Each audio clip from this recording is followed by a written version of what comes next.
அதிகாரம் 118 கண்விதுப்பு அழிதல். திருக்குறள் 1171. கண்டாங் கழுழ்வது எவன்கொலோ தண்டா நோய் தாங்காட்ட யாங்கண்டது. பொருள்: அன்று காதலரை எனக்கு காட்டியவை இந்த கண்கள்தாம். அவற்றின் மூலமாகவே நான் இன்பம் கண்டேன். இப்போது நீங்காத இந்த துன்ப நோயைத் தந்துவிட்டு அன்று காட்டிய அதே கண்கள் இன்று அவரை பார்க்க முடியாமல் நீ சொரிந்து அழுவது ஏனோ? அன்று காதலனை விரும்பித் தேடிக் காட்டிய கண்களே இன்று அழுகிறதே என்று தலைவி தன் கண்களை நோக்கி கேட்கும் கேள்வி. ஜெயதேவரின் கீதகோவிந்தம் அஷ்டபதி. ராதை: கிருஷ்ணனை தேடி அலைந்த கண்களே இப்போது கண்ணீரால் அவனை மறைப்பதைக் கண்டு ராதை இவ்வாறு வியக்கிறாள். யை நேத்ரை திருஷ்டக மதுரிபுகு தை ஏவ அஸ்ருபாணி கிருதானி கிம் இதம் விசித்திரம் ஸ்வ அபராதஸ்ய பலம் புஜ்யதே. விளக்கம்: எந்தக் கண்களால் மதுசூதனை கண்டேனோ திருஷ்டக, அவையே இன்று கண்ணீர் சிந்திக் கொண்டிருக்கின்றன. இது என்ன விசித்திரம்! தன் குற்றத்திற்கான பலனை தானே அனுபவிப்பதைப் போன்றது இது. வள்ளுவர் இங்கே தாங்காட்ட யாங்கண்டது என்று சொல்வதையே ஜெயதேவர் தன் குற்றத்தின் பலன் என்கிறார். காளிதாசரின் விக்ரமோர்வசீயம். தலைவன் புரூரவா கண்களின் ஆசைதான் எல்லா துயரத்திற்கும் ஆரம்பம் என்பதை ஒரு தத்துவமாக விளக்குகிறார். நேத்ரே ஏவ தர்ஷயித்வா மோகம் ஜனயதி தட்பஷ்சாத் ரோதிதி கிம்மிதம் ஸ்வயம் கிருத துக்கம். விளக்கம்: கண்கள்தான் முதலில் காதலியைக் காட்டி மயக்கத்தை உண்டாக்கின. இப்போது அவையே அழுகின்றன. இது தாங்களாகவே தேடிக்கொண்ட துயரம், ஸ்வயம் கிருத துக்கம் அல்லவா? வள்ளுவர் இங்கே கழுழ்வது ஏனோ என்று வினவுவதை காளிதாசரின் இந்த வரிகள் வழிமொழிகின்றன. சிருங்கார ரசம் நேத்ர அபராத பாவம். சிருங்கார ரசத்தில் இது ஸ்வயம் கிருத அபராதம் எனப்படும். அதாவது தனக்கு துயரம் வரும் என்று தெரிந்தே ஒரு செயலை செய்துவிட்டு பின் வருந்துவது. அமருக சதகத்தின் ஒரு பாடல். வழியை காட்டியதும் நீதான், வலையில் வீழ்த்தியதும் நீதான். காதலன் போனபின் கலங்குகிறாயே, அன்று காட்டிய போது இந்த கண்ணீர் எங்கே போனது? விளக்கம்: தண்டா நோய், தணியாத காதல் நோய்.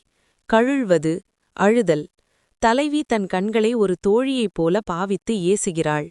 அன்று ஆசையாக அவரை எனக்கு காட்டியது நீங்கள்தானே, இப்போது அவரை காணவில்லை என்பதற்காக அழுதால் என்ன பயன்? நீங்களே தேடிக்கொண்ட வினை இது என்பது இதன் சாரமாகும். திருக்குறள் 1172. தெரிந்து உணரா நோக்கிய உண்கண் பரிந்து உணரா பைதலு உழப்பது எவன். பொருள்: அன்று வரப்போகும் விளைவுகளை ஆராய்ந்து பாராமல் காதலரை ஆசையோடு பார்த்த மை தீட்டிய இந்த கண்கள் இன்று அவர் பிரிந்த துயரத்தை பொறுக்க முடியாமல் வருந்துவது எதனால்? அன்று பார்த்ததன் விளைவுதான் இன்றைய அழுகை. அன்று ஆராயாமல் பார்த்த கண்களே இன்று அழுது வருந்துவதில் நியாயமில்லை என தலைவி தன் கண்களை கடிந்து கொள்ளும் நிலை. ஜெயதேவரின் கீதகோவிந்தம் அஷ்டபதி. ராதை: கிருஷ்ணனை பார்த்த கணத்தில் பின் விளைவுகளை யோசிக்காத கண்களை ராதை இவ்வாறு சாடுகிறாள். அவிவேகினி நேத்ரே கிம் அபேக்ஷிதம் த்வயா தஸ்மின் காலே யதி திருஷ்டிஹி சுப்ரசன்னா தர்ஹி இதானீம் ரோதனம் கிமர்த்தம். விளக்கம்: அறிவில்லாத கண்களே, அன்று எதை பார்த்து ஆசைப்பட்டீர்கள்? அன்று பார்த்த பார்வை இனிமையாக இருந்ததென்றால் இன்று இந்த அழுகை எதற்காக? ரோதனம் என்று சொல். வள்ளுவர் இங்கே தெரிந்து உணரா என்று ஆராயாமல் பார்த்த என்று சொல்வதையே ஜெயதேவர் அவிவேகினி விவேகமற்ற என்கிறார். காளிதாசரின் மாளவிகாக்னி மித்ரம். கண்களின் வேகம் அறிவை கடந்து செல்வதை காளிதாசர் ஒரு நுட்பமான ஸ்லோகத்தில் விளக்குகிறார்.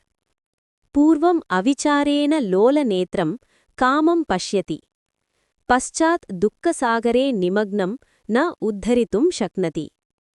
விளக்கம்: முதலில் எதையும் யோசிக்காமல் சலனமடைந்த கண்கள் காதலை பார்க்கின்றன. பிறகு துக்கக் கடலில் மூழ்கி வெளியே வர முடியாமல் தவிக்கின்றன. வள்ளுவர் இங்கே பைதல் உழப்பது எவன் என்று வினவுவதை காளிதாசரின் இந்த துக்கசாகரே நிமக்னம் என்ற கருத்து வழிமொழிகிறது. ஸ்ருங்கார ரசம் விவேக சூன்யபாவம்.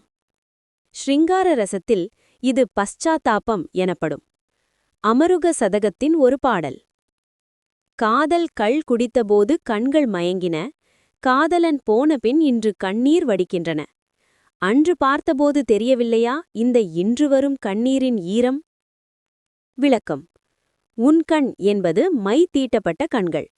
பைதல் என்றால் துன்பம்.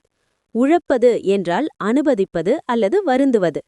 அன்று ஆசையோடு பார்த்த கண்கள் அதன் விளைவாக இன்று வரும் பிரிவை பற்றி சிறிதும் சிந்திக்கவில்லை. எனவே இப்போது வருந்துவதில் அர்த்தமில்லை என்பது தலைவியின் வாதம். தன் உடலின் ஒரு உறுப்பையே தலைவி ஒரு தோழியைப் போல கடிந்து பேசுவது சங்க இலக்கியத்தின் அழகிய மரபாகும். திருக்குறள் 1173. கதுமெனத் தானோக்கித் தாமே கழுழும் இது நகத்தக்கதுடைத்து. பொருள்: அன்று காதலரை கண்டபோது எதையும் யோசிக்காமல் விரைந்து கதுமென ஆசையோடு பார்த்தவை இக்கண்களே. இன்று அவரே காணவில்லை என்பதற்காக தாமாகவே அழுது வருந்துவதும் இக்கண்களே. தமக்குத் தாமே துயரத்தை தேடிக்கொண்டு வருந்தும் இக்கண்களின் செயல் சிரிப்பு வரத்தக்க நகத்தக்க தன்மையுடையது. ஜெயதேவரின் கீதகோவிந்தம். அஷ்டபதி. ராதை தன் கண்களின் முட்டாள்தனமான செயலை தோழியிடம் சொல்லி சிரிப்பதாக ஜெயதேவர் வர்ணிக்கிறார். சஹசா திருஷ்ட்வா மாதவம் மோஹிதம் மே லோச்சனம் இதானீம் ஸ்வயம் ரோதிதி கிம் இதம் ஹாஸ்ய காரணம். திடீரென்று சஹசா மாதவனைக் கண்டு என் கண்கள் மயங்கின. இப்போது அவையே தாமாக அழுகின்றன. இது சிரிக்கத்தக்க ஒரு காரணமல்லவா? ஹாஸ்ய காரணம். வள்ளுவர் இங்கே நகத்தக்கது என்று சொல்வதையே ஜெயதேவர் ஹாஸ்ய காரணம் என்கிறார். காளிதாசரின் விக்ரமோர்வசீயம். விளைவுகளை அறியாமல் ஒரு செயலில் இறங்கிவிட்டு பிறகு அதற்காக வருந்துவதை காளிதாசர் ஒரு நேர்த்தியான உவமையால் எள்ளுகிறார். ஸ்வயம் அக்னிம் ஸ்பிருஷ்ட்வா தஹனே சதி ரோதனம் நேத்ரயோஹோ ஏவம் வியவஹாரஹ லோகஸ்ய உபஹாச விஷயஹ. விளக்கம்: தானாகவே நெருப்பைத் தொட்டுவிட்டு கையே சுட்டதும் அழுவதைப் போன்றது இக்கண்களின் செயல். இது உலகத்தாரின் நதைப்பிற்கு உரியது. வள்ளுவர் இங்கே தாமே நோக்கித் தாமே கழுழும் என்று குறிப்பிடுவதை காளிதாசரின் இந்த வரிகள் வழிமொழிகின்றன. சிருங்கார ரசம். விப்ரலம்ப ஹாஸ்யம். சிருங்கார ரசத்தில் இது ஆத்ம நிந்தா எனப்படும். அதாவது தன் செயலின் முரண்பாட்டைக் கண்டு தானே நகைப்பது. அமுருக சதகத்தின் ஒரு பாடல். அன்று அவசரப்பட்டு பார்த்தது உன் தப்பு. இன்று அவர் இல்லை என்று அழுவது உன் நடிப்பு. உன் துன்பத்திற்கு நீயே காரணம் என்றால் உன் அழுகையை பார்த்து சிரிப்புதானே வரும். விளக்கம்: கதுமென என்றால் மிக விரைவாக அல்லது ஆத்திரப்பட்டு என்று பொருள். கழுழும் என்றால் அழுதல். நகத்தக்கது என்பது இங்கே எள்ளல் உடையது. தன்னை வருத்தும் துன்பத்திலும் அந்த துன்பத்திற்கு காரணமான தன் கண்களின் அறியாமையை நினைத்து தலைவி சிரிப்பதாக வள்ளுவர் அமைத்திருப்பது காதலின் மற்றொரு பரிமாணத்தைக் காட்டுகிறது. திருக்குறள் 1174. பெயலாற்றா நீருலந்த உன்கண் நுயலாற்றா உய்வினோய் என்கண் நிறுத்து. பொருள்: தப்பிக்கவே முடியாத உய்வில் இந்த தணியாத காதல் நோயை என்னிடம் தந்துவிட்டு அன்று ஆசையோடு பார்த்த மைத்தீட்டிய என் கண்கள் இன்று அழுது அழுது கண்ணீரும் வற்றிப்போய் நீருலந்த மேற்கொண்டு அழவும் முடியாமல் நிற்கின்றன. கண்ணீர் வற்றும் அளவுக்கு அழுதும் துயரம் தீராத தலைவியின் கையறு நிலை. ஜெயதேவரின் கீட கோவிந்தம். அஷ்டபதி. ராதை கிருஷ்ணனின் பிரிவால் தொடர்ந்து அழுத ராதையின் கண்களில் கண்ணீரே இல்லாமல் போனதை ஜெயதேவர் இவ்வாறு வர்ணிக்கிறார். அஸ்ருஹீன நேத்ரே மம பாஷ்ப வெள்ளக சுஷ்கஹ ஜாத்தஹ கிந்து ஹிருதயே விரஹ வக்னிஹி ததா ஏவ ஜ்வலதி. விளக்கம்: என் கண்களில் கண்ணீர் வற்றிவிட்டது, கண்ணீர் வெள்ளம் காய்ந்துவிட்டது. ஆனால் இதயத்தில் பிரிவாகிய நெருப்பு மட்டும் இன்னும் அப்படியே எரிந்து கொண்டிருக்கிறது. வள்ளுவர் இங்கே நீர் உலந்த, நீர் வற்றிய என்று சொல்வதையே ஜெயதேவர் சுஷ்கஹ ஜாத்தஹ காய்ந்து போனது என்கிறார். காளிதாசரின் மேகதூதம். யக்ஷன் தன் காதலியின் கண்களை வர்ணிக்கும்போது அளவுக்கதிகமாக அழுததால் கண்கள் சிவந்து நீர் சுரக்கும் தன்மையை இழந்திருப்பதை சொல்கிறார். நித்ய ரோதனேன அஸ்ரு மார்காக ருத்தாக வியோக வியாதிகி வர்த்ததே கிந்து நேத்ரஜலம் சமாப்தம். விளக்கம்: தினமும் அழுததால் கண்ணீர் வரும் பாதையே அடைப்பட்டுவிட்டது. பிரிவாகிய நோய், வியோக வியாதி வளர்கிறது. ஆனால் கண்களில் நீரோ தீர்ந்துவிட்டது. வள்ளுவர் இங்கே பெயலாற்றா மேற்கொண்டு மழையாக பொழிய முடியாது என்று குறிப்பிடுவதை காளிதாசரின் இந்த வரிகள் வழிமொழிகின்றன. ஸ்ருங்கார ரசம், ரோதன அவஸ்தை பாவம். ஸ்ருங்கார ரசத்தில் இது பாஷ்பஸ்தம்பம் எனப்படும். அதாவது துயரம் உச்சத்தை அடையும்போது கண்கள் வறண்டு அழக்கூட தெம்பில்லாமல் போவது. அமருக சதகத்தின் ஒரு பாடல்: கடல் நீரை இறைத்தது போல் அழுதாய், கண்ணீர் கிணறு இப்போது வறண்டு போனது. உள்ளிருக்கும் பாரம் மட்டும் குறையவில்லை. கண்கள் வற்றிப்போனால் வலி தீர்ந்துவிடுமா என்ன? விளக்கம்: உய்வு என்றால் பிழைத்தல் அல்லது தப்பித்தல். உலந்த என்றால் வற்றிய அல்லது காய்ந்த. காமத்தை ஒரு நோயாக உருவகிக்கும் வள்ளுவர் அந்த நோய் உயிருக்கு ஆபத்தானது, உயலாற்றா என்கிறார். அந்த நோயை தந்துவிட்டு கண்களோ கண்ணீர் வற்றி தனக்கும் இதற்கும் சம்பந்தமே இல்லை என்பது போல் பெயலாற்றாது அழ முடியாமல் நிற்கின்றன என்பது தலைவியின் ஆதங்கம். திருக்குறள் 1175. படலாற்றா பைதல் உழக்கும் கடலாற்றா காமநோய் செய்தவென்கண். பொருள்: கடலைவிட பெரிய காமநோயை எனக்குத் தந்துவிட்டு இப்போது இமை பொருந்தாமல், தூக்கம் வராமல் துன்பத்தை அனுபவித்துக் கொண்டிருக்கின்றன என் கண்கள். தானே தேடிக்கொண்ட துயரத்தால் உறக்கத்தையும் இழந்து தவிக்கும் கண்களின் நிலை. ஜெயதேவரின் கீத கோவிந்தம் அஷ்டபதி. ராதை. கிருஷ்ணனை பிரிந்த ராதையின் கண்கள் உறக்கத்தை மறந்து தவிப்பதை ஜெயதேவர் இவ்வாறு வர்ணிக்கிறார்: ந நித்ரா நேத்ரயோஹோ வர்த்ததே ந சாந்திஹி மம ஹிருதயே சாகராத் அபி அதிகஹ மம மதன வியாதிஹி. விளக்கம்: கண்களில் உறக்கமும் இல்லை, இதயத்தில் அமைதியும் இல்லை. என் காமநோய் கடலைவிட பெரியதாக வளர்ந்துவிட்டது. வள்ளுவர் இங்கே கடலாற்றா என்று கடலாலும் தாங்க முடியாத அல்லது கடலைவிட பெரிய காதல் நோய் என்பதையே ஜெயதேவர் சாகராத் அபி அதிகஹ என்கிறார். காளிதாசரின் விக்ரமோர்வசீயம். தலைவன் புருரவா தூக்கமில்லாத கண்களை ஒரு பெரும் சுமையாகக் கருதி பாடுவதை காளிதாசர் விளக்குகிறார். நித்ராரஹிதம் லோச்சனம் கஷ்டம் அனுபவதி காமசாகரே மக்னா நேத்ரே நிமீலித்தும் ந ஷக்னதி. விளக்கம்: உறக்கமில்லாத கண்கள் கஷ்டத்தை அனுபவிக்கின்றன. காமக்கடலில் மூழ்கிவிட்டதால் கண்களால் இமைகளை மூட நிமீலித்தும் முடியவில்லை. வள்ளுவர் இங்கே படலாற்றா என்று இமை மூட முடியாமல் என்று குறிப்பிடுவதை காளிதாசரின் இந்த வரிகள் வழிமொழிகின்றன. ஸ்ருங்கார ரசம் அனித்ரா அவஸ்தா பாவம். ஸ்ருங்கார ரசத்தில் இது ஜாகரண கிளேசம் எனப்படும். மற்றவர்கள் உறங்கும் வேளையில் செய்த பிழையால் உறக்கம் வராமல் தவிக்கும் நிலை. அமுருக சதகத்தின் ஒரு பாடல்: உன்னை மூடினால் அவர் நினைவு வருகிறது, உன்னை திறந்தால் அவர் உருவம் மறைகிறது. இரண்டுக்கும் நடுவே இமைக்கத் துடிக்கும் நீ இன்று உறக்கத்தை தொலைத்துவிட்டு பித்தாய் நிற்கிறாயே. விளக்கம்: படல் என்றால் இமைத்தல் அல்லது இமை மூடுதல், அதாவது உறங்குதல். பைதல் என்றால் துன்பம். கடலாற்றா என்பது கடல் நீரைக் காட்டிலும் மிகையான அல்லது கடலால் கொள்ள முடியாத பெரிய காதல் நோய். அத்தகைய நோயை தனக்கு தந்துவிட்டு இப்போது தன் கண்கள் தாமும் உறங்க முடியாமல் அந்த துன்பத்தையே அனுபவித்துக் கொண்டிருக்கின்றன என்பது தலைவியின் கூற்று. திருக்குறள் 1176.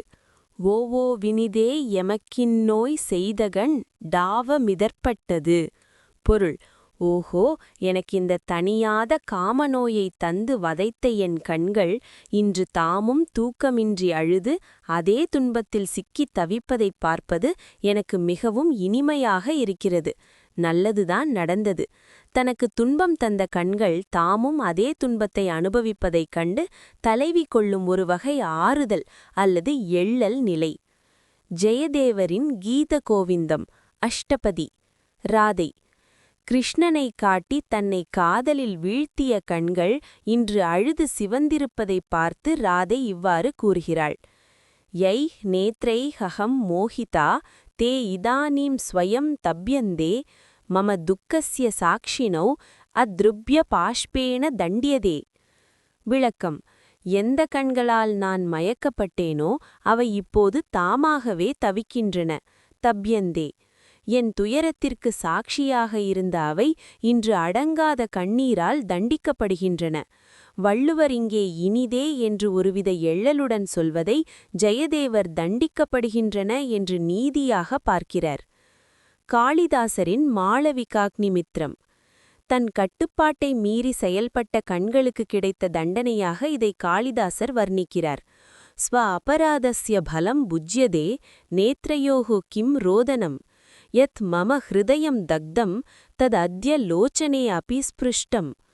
விளக்கம்: தன் குற்றத்தின் பலனை தானே அனுபவிக்கும்போது கண்களுக்கு ஏன் இந்த அழுகை? என் இதயம் எதில் எரிந்ததோ அதே நெருப்பு இன்று கண்களையும் தொட்டுவிட்டது. வள்ளுவர் இங்கே தாவம் இதற்பட்டது, எனவே அவைகளும் இதே போன்ற துன்பத்தில் அகப்பட்டு கொண்டது என்று குறிப்பிடுவதை காளிதாசரின் இந்த நெருப்பு கண்களையும் தொட்டது என்ற கருத்து வழிமொழிகிறது. ஸ்ருங்கார ரசம். பிரதி கர்ம பாவம். ஸ்ருங்கார ரசத்தில் இது துஷ்ட நிகிரகம் எனப்படும். அதாவது தனக்கு தீங்கு செய்தவர் அதே தீங்கில் விழும்போது ஏற்படும் ஒரு மனநிறைவு.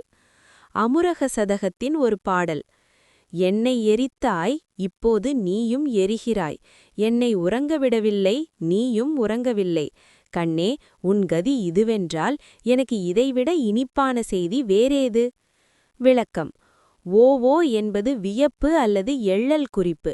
இனிதே என்பது இங்கே உண்மையான இன்பமல்ல, நன்றாக அனுபவி என்ற எள்ளல் சுவை. இதற்பட்டது என்றால் இதே போன்ற துன்பத்தில் அகப்பட்டு கொண்டது என்று பொருள். தன்னை வருத்திய கண்களே இப்போது துன்பப்படுவதைக் கண்டு தலைவி ஒரு தார்மீக திருப்தி அடைகிறாள். திருக்குறள் 1177. உழந்துழந்துண்ணீரருக விழைந்திழைந்து வேண்டியவர் கண்ட கண். பொருள்: அன்று காதலலை விரும்பி மெலிந்து உருகி அவரே வேண்டுமென்று மீண்டும் மீண்டும் ஆசையோடு பார்த்த இக்கண்கள் இன்று அவர் இல்லாத துயரால் அழுது அழுது வருந்தி தமக்குள்ளிருக்கும் கண்ணீரே இல்லாமல் வற்றிப் போகட்டும். அன்று கண்ட கண்களுக்கு இன்று இந்த வறட்சிதான் தகுந்த தண்டனை எனத் தலைவி சினந்து கூறும் நிலை. ஜெயதேவரின் கீத கோவிந்தம். அஷ்டபதி. ராதை தன் கண்களின் முந்தைய ஆசையையும் இன்றைய வறட்சியையும் ஒப்பிட்டு அவை தங்களுக்கு தாங்களே அழிவை தேடிக் கொண்டதாக ராதை கூறுகிறாள். யானி நேத்ராணி மதுரிப்பு தர்சனே அத்யந்த லோலானி ஜாத்தானி தானி இதானீம் பாஷ்ப வர்ஷேன சூன்யானி பவந்து. விளக்கம்: எந்த கண்கள் மதுசூதனை காண்பதில் அதீத ஆசை லோலானி கொண்டனவோ அவை இப்போது கண்ணீர் மழையால் வரிதாகி போகட்டும். வள்ளுவர் இங்கே உண்ணீர் அருக என்று சாபிப்பதையே ஜெயதேவர் சூன்யானி பவந்து என்கிறார். காளிதாசரின் மேகதூதம். பிரிவுத் துயரால் கண்கள் தொடர்ந்து அழுவதும் இறுதியில் நீரின்றி தவிப்பதும் காதலின் ஒரு கட்டாய விளைவு என்பதை காளிதாசர் விளக்குகிறார். அதிக அனுராகேன திருஷ்டம் அதிக ரோதனேன நஷ்டம் நேத்ரயோகோ ஜலம் சமாப்தம் பாக்யம் அபி ததா ஏவ. விளக்கம்: அதிக அன்பால் பார்த்த கண்கள் அதிக அழுகையால் அழிந்தும் போயின. கண்களில் நீர் தீர்ந்துவிட்டது. ஜலம் சமாப்தம். என் அதிர்ஷ்டமும் அப்படியே. வள்ளுவர் இங்கே விழைந்து இழைந்து பார்த்ததால்தான் இந்த நிலை என்று குறிப்பிடுவதை காளிதாசரின் இந்த வரிகள் வழிமொழிகின்றன. ஷிங்கார ரசம். ஷர்ச்சிய நேத்ர பாவம். ஷிங்கார ரசத்தில் இது தகனகிருத சோஷனம் எனப்படும். அதாவது துயரத்தீயால் கண்ணீர் வற்றிப் போகும் நிலை. அமருக சதகத்தின் ஒரு பாடல்: தேடித் தேடி பார்த்தாய், அன்று தெவிட்டாத அமுதென குடித்தாய், இன்று தேம்ப தெம்பில்லை உனக்கு, உன் விழிக் கிணறு வறண்டால் எனக்கென்ன? விளக்கம்: உழந்து என்றால் வருந்தி, உண்ணீர் என்பது கண்ணீர், விழைந்து இழைந்து என்பது காதலன் மீது கொண்ட அதீத ஈர்ப்பால் உடல் மெலிந்து பார்த்ததை குறிக்கும்.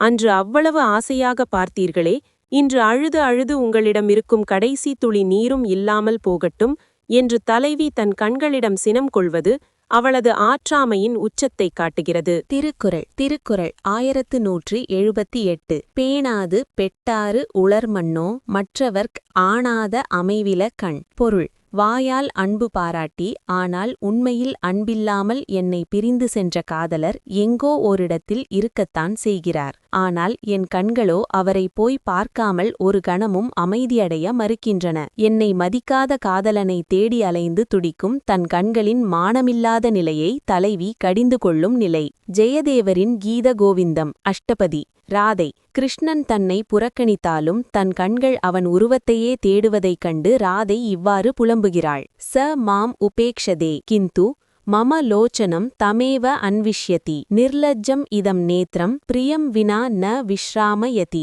விளக்கம். அவர் என்னை புறக்கணிக்கிறார் உபேக்ஷதே, ஆனால் என் கண்கள் அவரையே தேடுகின்றன. இந்த வெட்கமற்ற கண்கள் காதலனை காணாமல் ஓய்வெடுக்க மறுக்கின்றன. வள்ளுவர் இங்கே காணாது அமைவில என்று காணாமல் அமைதி அடையவில்லை என்று சொல்வதையே ஜெயதேவர் ந விஷ்ராமயதி என்கிறார். காளிதாசரின் அபிஞான சாகுந்தலம். மறதி அல்லது அன்பின்மையால் தன்னை தவிக்கவிட்ட காதலனை மீண்டும் மீண்டும் காணத் துடிக்கும் கண்களின் வேட்கையை காளிதாசர் விளக்குகிறார். தியக்தவான் ச மாம் கிந்து திருஷ்டிஹி தஸ்மின்னேவ லக்னா அபிமானம் தியக்த்வா காமம் ஏவ அனுசரதி லோச்சனம். விளக்கம். அவர் என்னை துறந்துவிட்டார், ஆனால் என் பார்வை அவர் மீதே நிலைத்துள்ளது. மானத்தை விட்டுவிட்டு ஆசையை மட்டுமே இந்த கண்கள் பின்தொடர்கின்றன. வள்ளுவர் இங்கே பேணாது பெட்டார் என்று மதிக்காமல் ஆசைப்பட்டவர் என்று குறிப்பிடுவதை காளிதாசரின் இந்த வரிகள் வழிமொழிகின்றன.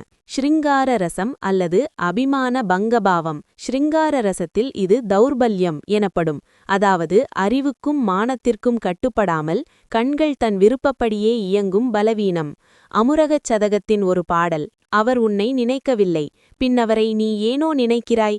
உன் மானம் காற்றோடு போக இமைக்கதவை திறந்தே காத்திருக்கிறாயே. விளக்கம். பேணாது என்றால் அன்பு பாராட்டாமல் அல்லது மதிக்காமல். பெட்டார் என்றால் விரும்பியவர், காதலர். அமைவில என்றால் அடங்கவில்லை. தன்னை மதிக்காத ஒருவரை தேடுவது மானத்திற்கு இழுக்கு என்று தலைவியின் அறிவு சொன்னாலும் அவளது கண்கள் அதை கேட்காமல் காதலனை காணத் துடிக்கின்றன. அவர் உன்னை மதிக்கவில்லை, ஆனால் நீ ஏன் அவரை தேடி அழுகிறாய் என்று தலைவி தன் கண்களிடம் கேட்கும் கேள்வியில் ஒரு மென்மையான கோபம் தெரிகிறது. திருக்குறள் 1179. வாராக்கார் துஞ்சா வரிற்றுஞ்சா வாயிடை ஆர் அந்யர் உற்றன கண். பொருள். காதலர் வராத போது அவரை தேடி விழித்திருப்பதால் என் கண்கள் உறங்குவதில்லை. ஒருவேளை அவர் வந்துவிட்டாலோ, அவர் அழகை பருகிக் கொண்டிருப்பதால் அல்லது அவர் மீண்டும் சென்று விடுவாரோ என அஞ்சுவதால் அப்போதும் உறங்குவதில்லை.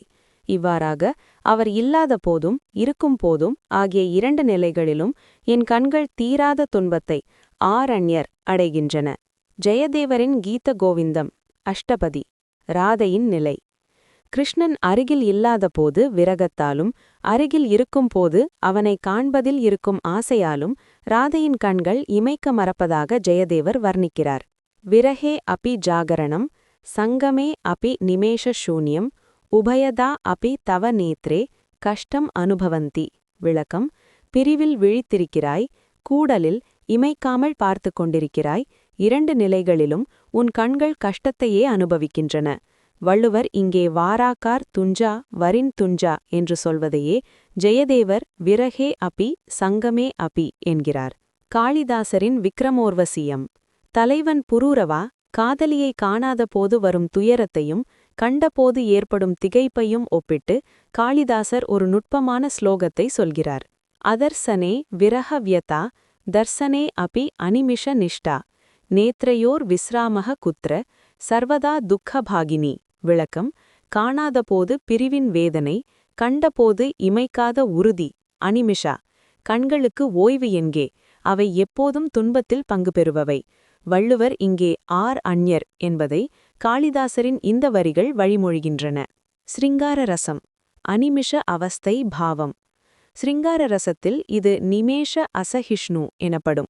அதாவது காதலனை பார்க்கும்போது இடையில் வந்து மறையும் கண்ணிமைகளை ஒரு தடையாக கருதி வெறுக்கும் நிலை. அமுருக சதகத்தின் ஒரு பாடல். இல்லாதபோது தேடி அழுகிறாய், இருப்பவரைக் காண இமைக்க மறுக்கிறாய். உறக்கம் என்பது உன் பகையாகி போனதோ, இரண்டு பக்கமும் இடி தாங்கும் இதயம் உன் கண்களோ. விளக்கம். துஞ்சா என்றால் உறங்காது, ஆயிடை என்றால் அவ்விரு காலங்களிலும். ஆர் அந்யர் என்பது தீராத அல்லது அரிய துன்பத்தை குறிக்கும். வராதபோது எப்போது வருவார் என்ற ஏக்கத்தில் உறக்கமில்லை. வந்தபோது பார்த்து கொண்டே இருக்க வேண்டும், உறங்கினால் அவர் முகம் மறையுமோ அல்லது கண்மூடினால் பிரிந்து விடுவாரோ என்ற அச்சத்தில் உறக்கமில்லை. இவ்வாறாக காதல் கண்களுக்கு திருக்குறள் 1180. மறைபெற லூரார்க்கு கரிதன்றாலெம்போ அரைபறை கண்ணார் அகுத்து. பொருள்: அரைபறை, அரைந்து ஒலிக்கப்படும் பறை வாத்தியம் போல உள்ளத்தில் உள்ள இரகசியங்களை உலகிற்குத் தெரிவிக்கும் கண்களை உடைய என்னைப் போன்ற பெண்களின் இரகசியங்களை ஊரார் அறிந்து கொள்வது ஒன்றும் அரிய காரியம் அல்ல, அது மிகவும் எளிது என்று தன் காதலை வரைக்க முயன்றாலும் கண்கள் அதனை ஊருக்கே பறைசாற்றி விடுவதை எண்ணி தலைவி வருந்தும் நிலை. ஜெயதேவரின் கீதகோவிந்தம். அஷ்டபதி.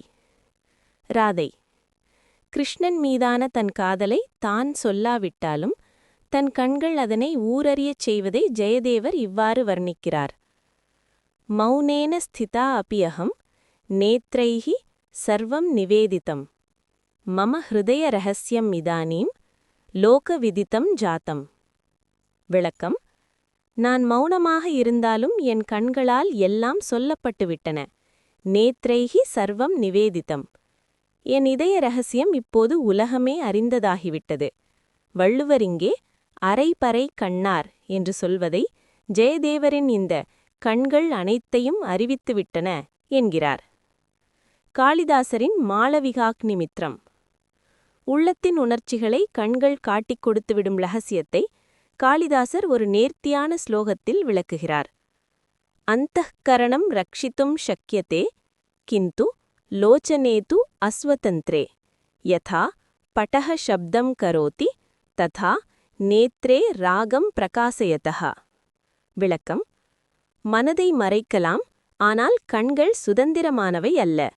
ஒரு பறை படஹா எப்படி சத்தம் எழுப்புமோ அப்படியே கண்கள் காதலை பிரகாசப்படுத்திக் காட்டிவிடும். வள்ளுவர் இங்கே அரைபறை, அரைந்து ஒலிக்கும் பறை என்று குறிப்பிடுவதை காளிதாசரின் இந்த படஹா உவமை வழிமொழிகிறது. ஸ்ருங்கார ரசம். குப்தி பங்க பாவம். ஸ்ருங்கார ரசத்தில் இது ஆகார குப்தி தோற்பது எனப்படும், அதாவது முகக்குறிப்பால் இரகசியம் வெளிப்படுதல். அமருக சதகத்தின் ஒரு பாடல். வாய்மூடிப் பேசாமலிருந்தேன், ஆனால் கண் திறந்து ஊரை கூட்டியது. உள்ளூர வைத்திருந்த காதல் இரகசியம் பறை தட்டிப் பாடியதே உன் பார்வையினால். விளக்கம்: மறை என்றால் இரகசியம், அரைபறை என்பது ஊர் கூட்டிச் செய்தி சொல்லும் தமுக்கு அல்லது பறை மேளம். ஒரு செய்தியை ஊரே அறியச் செய்ய பறை அடிப்பார்கள். அதுபோல தலைவியின் கண்கள் அவளது காதல் இரகசியத்தை ஊரறியச் செய்கின்றன. இப்படிப்பட்ட பறை போன்ற கண்களை பெற்றிருக்கும்போது ஊரார் என் காதலை அறிவது கடினமாயென்ன என்று தலைவி தன்னைத்தானே நொந்து கொள்கிறாள். இத்துடன் கண்விதுப்பு அழிதல் அதிகாரம் நிறைவுற்றது. 118. கண்விதுப்பழிதல். ஆத்மாவின் தேடலும் அகங்காரத்தின் வீழ்ச்சியும். இந்த அதிகாரத்தில் தலைவனை பிரிந்த தலைவியின் கண்கள் அவனை தேடி தவிப்பதையும் அதனால் ஏற்படும் வேதனையையும் வள்ளுவர் விவரிக்கிறார். இது வெறும் உடல் உறுப்பின் வருத்தமல்ல, ஒரு பக்தன் ஜீவாத்மா தன் அகக்கண்ணால் இறைவனை தரிசிக்க முடியாமல் தவிக்கும் ஆன்மீக தாகமாகும். 1. காட்டிய கண்களே அழுவது ஏன்? அவரை எனக்கு காட்டியது இந்த கண்கள்தான். இப்போது அவரை காணவில்லை என்று இவை அழுவது ஏன் என்று தலைவி வினவுகிறாள். ஆன்மீக பொருள். ஒரு சாதகனுக்கு முதலில் இறை தரிசனம் கிடைக்கிறது. அந்த பேரின்பத்தை ருசித்த பிறகு இறைவன் மறைந்துவிடுகிறார். இப்போது மீண்டும் அந்த தரிசனத்திற்காக கண்கள் ஏங்குகின்றன. இது முள்ளால் முள்ளெடுக்கும் வித்தை போல புலன்களே புலன்கடந்த இன்பத்திற்காக தவிக்கின்றன. 2. உறக்கமில்லா தவம். தலைவரை பார்க்காவிட்டாலும் கண்கள் உறங்குவதில்லை, பார்த்தாலும் இமைக்க மறுக்கின்றன. இவ்விரண்டு நிலையிலும் இந்த கண்களுக்கு துன்பமே மிஞ்சுகிறது. ஆன்மீக பொருள். இது ஒரு யோகியின் விழிப்புணர்வு நிலையை தியானிக்கிறது. இறைவனை தேடும்போது தூக்கமில்லை, ஏக்கம். இறைவனை கண்டபோது இமைக்க மறுப்பது, அகங்காரமின்றி தரிசித்தல். தலைவியின் மனம் முழுவதும் தலைவன் நினைப்பிலேயே இருப்பதால் அவளால் உலகியல் உறக்கத்தில் ஆழ்ந்துவிட முடியவில்லை. 3. ஊரார் அறியும் வேதனை. தலைவரை பார்க்கத் துடிக்கும் என் கண்கள் நீள் சுரந்து என் துயரத்தை ஊரறிய செய்கின்றன. ஆன்மீக பொருள். பக்தியின் முதிர்ந்த நிலையில் அது ஒரு இரகசியமாக இருப்பதில்லை. கண்ணீர் என்பது ஆன்மா தூய்மையடையும் ஒரு குறியீடு. தலைவியின் வேதனை தாங்க முடியாமல் உடல் மெலியும்போது அவளது அகங்காரம் கரைந்து போகிறது. 4. கர்மவினையும் பகவானின் லீலையும். தலைவன் தலைவியை பிரிய ஒரு காரணமுண்டு. அவளிடம் இன்னும் அனுபவிக்க வேண்டிய சிறிது கர்மபலன் பாக்கியிருக்கிறது. ஆன்மீக பொருள். தலைவியின் கண்கள் சிவந்து நீர் ததும்பி வேதனைப்படுவது பகவானுக்கு தெரியும். அவள் இதை அனுபவிக்க வேண்டும் என்று பகவான் விரும்புகிறார். அப்போதுதான் அவளுடைய கர்ம வினைகள் நீங்கும். இந்த தவிப்பு ஒரு யோகியின் தவத்திற்கு சமமானது. முடிவுரை. கண்விதுப்பழிதல் என்பது சிற்றின்பத்தை போற்றும் பகுதி அல்ல. இது ஆத்மா தன் நான் என்ற அகங்காரத்தை காதலில் கரைத்து இறைநிலையை நோக்கி தகுதி பெறும் ஒரு ஆன்மீக தியானமாகும். பக்தியை ஒரு தியானமாக மாற்றி அவனை உயர்ந்த மனிதனாக மாற்றவே வள்ளுவர் இதை பாடியுள்ளார்.